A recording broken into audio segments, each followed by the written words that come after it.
السلام علیکم معزز طلباء کرام، آپ سب کیسے ہیں؟ آج ہم تفسیر بیضاوی کے سبق نمبر 264 کو پڑھیں گے۔ آج کے ہمارے سبق کا عنوان ہے وضاحت۔ چونکہ گزشتہ سبق میں ہم نے من اولا اور من ثانیہ کے حوالے سے بات کی تھی، تو آج ہم اسی کی وضاحت ترکیبی اعتبار سے کریں گے، اور بالخصوص ذوالحال اور حال کے حوالے سے ہمارا تفصیلی کلام ہوگا، اور اس تفصیلی کلام میں ہماری یہ بات بھی جو ہے وہ رہتی تھی کہ کلما جو ہے وہ ظرف کی بنیاد پر منصوب ہے، اور رزقاً جو ہے یہ مفعول بہ ہے۔ تو یہاں پر برل جو ہے وہ آیت کے مفردات کی ترکیب پر اصل میں بحث کی گئی ہے۔ چنانچہ مصنف علیہ رحمہ فرماتے ہیں کہ کلما یہ ظرف ہے قالو کا، اور کل حین کے معنی میں ہے، چونکہ قالو یہ ان لوگوں نے کہا تھا، ان مؤمنین نے کہا تھا۔ آپ نے پچھلی آیت سنی کہ کلما رزقوا منہا من ثمرۃ، کہ جب جب ان کو پھلوں میں سے رزق دیا گیا تو قالوا ھذا الذی رزقنا من قبل، تو وہ بولے کہ یہ تو ہمیں پہلے دیا جا چکا ہے۔ تو اس آیت میں جو قالو ہے تو یہ کلما اس قالو کا ظرف ہے، اور یہ معنی میں کل حین کے ہے۔ یہ شرط یہاں پر نہیں ہے، کیونکہ ویسے کلما شرط کے لیے آتا ہے، لیکن یہاں پر یہ کیا ہے، قالو کا ظرف واقع ہو رہا ہے اور شرط کے معنی میں نہیں ہے۔ اور جو رزقاً ہے، کیونکہ کلما رزقوا منہا من ثمرۃ رزقاً، تو رزقاً یہ رزقوا کا مفعول بہ ہے، اور یہ معنی میں مرزوق ہے، یعنی اس میں مفعول کے یہاں پر معنی میں ہے بھی یہ مفعول بہ ہے، تو ظاہر مفعول بہ ہے تو پھر یہ معنی میں بھی مرزوق ہے۔ اور منہا اور من ثمرۃ رزقاً کہ یہ احوال متداخلہ ہیں، یعنی متداخلہ کے اس طور پر ہیں کہ منہا کا جو ذوالحال ہے وہ رزقاً کا اس میں ظاہر ہے، اور من ثمرۃ کا ذوالحال رزقاً کی ضمیر ہے جو منہا کے متعلق میں پوشیدہ ہے۔ تو اس کی مزید وضاحت یوں سمجھیں کہ منہا اور من ثمرۃ یہ حال ہیں اور ظرف مستقر ہیں، کیونکہ جار یا مجرور جب صفت یا خبر یا حال واقع ہوتا ہے تو وہ ظرف مستقر ہوتا ہے، یعنی کسی صیغہ صفت سے متعلق ہوتا ہے۔ تو بس یہاں پر منہا اور من ثمرۃ کسی صیغہ صفت سے متعلق ہوں گے، اور وہ صیغہ صفت مبتدا ہے۔ ایک مبتدا منہا سے پہلے ہے اور ایک من ثمرۃ سے پہلے مقدر ہوگا۔ اچھا، اب پہلے مبتدا کا جو ذوالحال ہے وہ رزقاً ہے جو اس میں ظاہر ہے، اور دوسرے مبتدا کا ذوالحال وہ ضمیر ہے جو مبتدا اول میں پوشیدہ ہے، اور رزقاً کی طرف وہ لوٹ بھی رہی ہے۔ اس سے یہ بھی پتہ چلا کہ دونوں حالوں کے ذوالحال وہ الگ الگ ہیں، یعنی پہلے حال کا ذوالحال رزق مطلق ہے، اور دوسرے حال کا ذوالحال وہ رزقاً ہے جو ابتداءً بالجنات کے ساتھ مقید ہے۔ تو پس یہ اشکال کے حالین کا متعلق ایک ہی ہے، یہ یہاں پر وارد نہیں ہوگا، چونکہ دونوں حال کا جو متعلق ہے وہ ایک نہیں ہے۔ اچھا، اب مصنف علیہ رحمہ وَيَحْتَمِلُ أَن يَكُونَ مِن ثَمَرَةٍ بیاناً سے رزقاً اور من ثمرۃ کی دوسری جو ایک ترکیب کا احتمال ہے اس کا ذکر کر رہے ہیں۔ اس کا حاصل یہ ہے کہ ہو سکتا ہے کہ من بجائے ابتدائیہ وہ بیانیہ قرار دیا جائے، یعنی ابتدائیہ نہ ہو بلکہ یہ بیانیہ ہو جائے، اور من ثمرۃ یہ بیان مقدم اور رزقاً مبین مؤخر ہو، جیسا کہ رأیت من کا اسدن میں آپ دیکھیں کہ من کا یہ بیان مقدم ہے اور اسدن جو ہے یہ مبین مؤخر ہے۔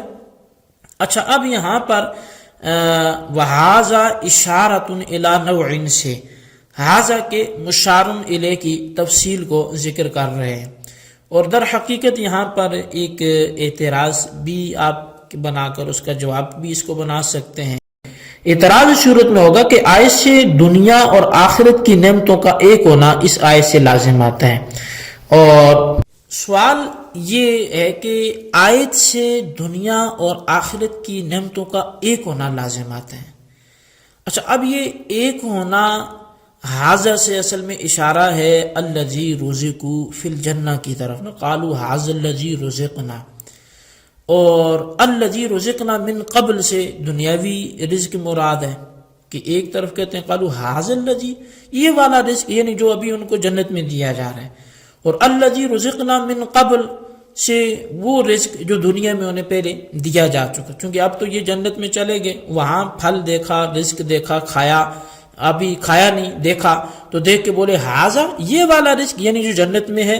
اور آگے الذی رزقنا من قبل، یہ تو وہ ہے جو ہمیں پہلے دنیا میں دے دیا گیا. تو اب مطلب اس کا کیا ہوا؟ مطلب یہ ہوا کہ یعنی یہ جو جنت کے اندر رزق دیا گیا ہے بعینہ ہی، یہ وہ ہے جو ہمیں دنیا میں دیا جا چکا ہے.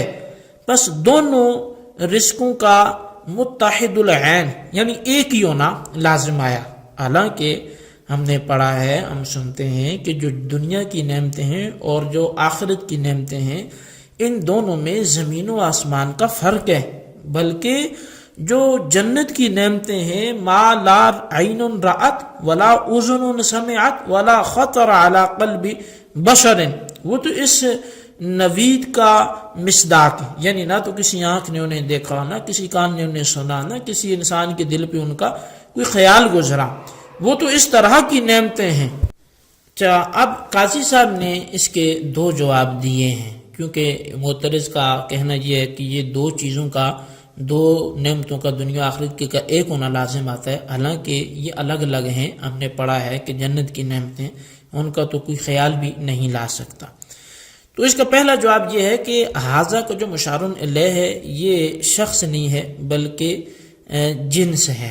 یعنی ھذا سے بعینہ ہی اور بشخص ہی وہ رزق مراد نہیں ہے جو جنت میں دیا جائے گا، بلکہ اس کی جنس مراد ہے.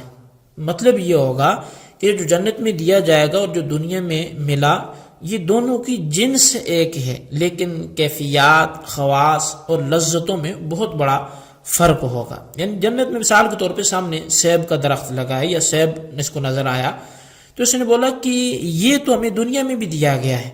یعنی یہ سے مراد وہ بعینہ ہی سیب دنیا میں دینا اس کا مراد نہیں ہوگا، بلکہ یہ جنس، یہ جو سیب جس کو بولا جا رہا ہے، یہ سیب والی قسم جو ہے یہ تو ہمیں دنیا میں دی گئی ہے. اب اس کو یوں سمجھیں کہ ایک بہتی نہر کے کنارے کھڑا ہو کر کوئی شخص یہ کہے ھذا الماء لا ينقطع، کہ یہ پانی تو رکتا ہی نہیں ہے، ختم ہی نہیں ہوتا. اب ھذا تو اس نے بھی بولا، لیکن کیا اس کی مراد یہ ہوگا کہ وہ جو پانی جس پر اس کی نظر پڑی تھی وہ نہیں رک رہا؟ کیونکہ وہ متعین پانی مراد اس نے نہیں لیا کہ جس پر اس کی پہلی بار نظر پڑی ہے اور جسے دیکھ کر اس نے یہ کہہ دیا، بلکہ اس نے پانی کی وہ جنس مراد لی ہے جو تسلسل کی بنا پر قائم ہے. تو اس کا مطلب یہ تھا کہ یہ جو جنس ہے پانی کی، یہ تو رکی نہیں، مسلسل پانی بہتا جا رہا ہے. تو وہ قطرے قطرے تو الگ الگ اپنی جگہ وہ تو چلے بھی گئے، لیکن وہ جنس ابھی تک جاری ہے. تو یہاں پر بھی جب وہ جنت میں سیب دیکھے، آم دیکھے، کوئی بھی پھل دیکھے، تو وہ یہ کہے گا کہ یہ جنس ہمیں دنیا میں پہلے دی گئی تھی. اس سے دونوں پھلوں کا متحد العین ہونا لازم نہیں آتا، جو کہ ایک معترض کو شبہ ہو رہا تھا. اچھا، یہ تو اس کا پہلا جواب تھا. دوسرا جواب وہ بصورت تسلیم کے ہے، یعنی اگر ہم تسلیم بھی کر لیں کہ ھذا سے جنت کے رزق کے معین ہی کی طرف اشارہ ہے، تو بھی اس سے دونوں دنیا اور آخرت کی نعمتوں کا متحد ہونا لازم نہیں آتا، کیونکہ مثل کا لفظ یہاں پر محذوف ہے، اور اصل عبارت یہ ہے کہ ھذا مثل الذی رزقنا من قبل، یہ جو جنت والا پھل ہے یہ اس کا مثل ہے جو ہمیں دنیا میں پہلے دیا جا چکا. تو اب زیادہ سے زیادہ مماثلت سوری ثابت ہوگی، یعنی مثل سے مراد صورتاً اس جیسا ہے، شکل میں ویسا ہے، اور مماثلت سوری سے پھر وہ دو چیزوں کا متحد ہونا تو لازم نہیں آتا. اچھا، یہاں پھر کوئی کہہ سکتا ہے جی کہ پھر مثل لفظ اگر یہاں پہ ہے تو اسے حذف کیوں کیا گیا؟ تو اصل میں مشابہت جب بہت زیادہ ہو جائے اور اس درجہ ہو جائے کہ وہ مضبوط مشابہت ایک دوسرے سے پیوستہ ہو جائے، تو پھر اس مشابہت کے استحکام کی وجہ سے وہ اتنی پختہ مشابہت ہوتی ہے کہ ایک دوسرے کا گویا عین بن جاتا ہے، اور وہاں پھر تشبیہ کے الفاظ کو حذف کر لیا جاتا ہے۔ اس پر مصنف علیہ رحمہ نے ایک مثال دی ہے، ابو یوسف ابو حنیفہ تھا، حالانکہ یہاں پہ ابو یوسف مثل ابی حنیفہ تھا کہ ابو یوسف ابو حنیفہ کی طرح ہیں، لیکن یہاں پر بھی استحکام مشابہت کی بنا پر مثل کو حذف کر دیا گیا، تو مطلب یہ کہ اس میں کوئی حرج کی بات نہیں ہے، وہ تشبیہ کا جو حرف تشبیہ ہے وہ حذف بھی ہو سکتا ہے۔ جی طلبہ کرام، یہ تھی ہمارے آج کے سبق کی عبارت، اس کا بلکہ یہ ترجمہ وضاحتی تھی، اس کو اچھی طرح آپ سمجھیں، اس ترکیبی احتمالات کو آپ ان کے خلاصے کو اپنے رجسٹر پر ضرور لکھیں۔ اللہ تبارک و تعالیٰ سے دعا ہے جو کچھ ہم نے پڑھا سنوں سے یاد رکھنے کی توفیق نصیب فرمائے، آمین بجاہ نبی الامین صلی اللہ علیہ وسلم۔